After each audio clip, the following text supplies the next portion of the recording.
Hi friends, तर आज होती आषाढी एकादशी आणि म्हणजे पप्पाचा वगैरे कोणाचा आमचा तो उपास नव्हता, मम्मीचा होता.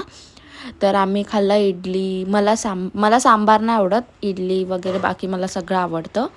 मग मी ते खाल्लं आणि त्याच्यानंतर माझ्या मम्मीने हाताने हार बनवलं. हे बघा, तुळशीचं, विठ्ठल आणि रखुमाईसाठी.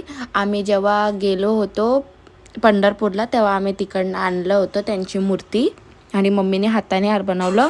आणि मला हॉलमध्ये यायला अलाउड नव्हतं सकाळच्या टाईमला, कारण मला पिरियड्स चालू आहे. सो मम्मी बोलली का तू बाहेर यायचं नाही. आणि रात्री मम्मी बोलली का तू साबुदाणा वडा कर, चालेल किचनमध्ये. तर मग मी वडे करत होती.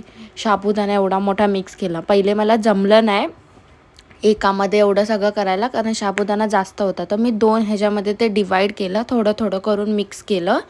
आणि तुम्ही माझ्यासारखी चूक बिलकुल करू नका. डायरेक्ट हाताने मिरची मिक्स करू नका. माझ्यामध्ये चूल होती म्हणून मी केलं. मला माहीत होतं की मला झोमणार आहे, पण नका करू तुम्ही. जर तुम्हाला पण असं माझ्यासारखं असं मस्ती करायचं असेल तर करू शकता. मग नंतर त्याच्यामध्ये शेंगाचं कूट ॲड केलं, मीठ टाकलेलं, मीठचा काय व्हिडिओ नाही काढला.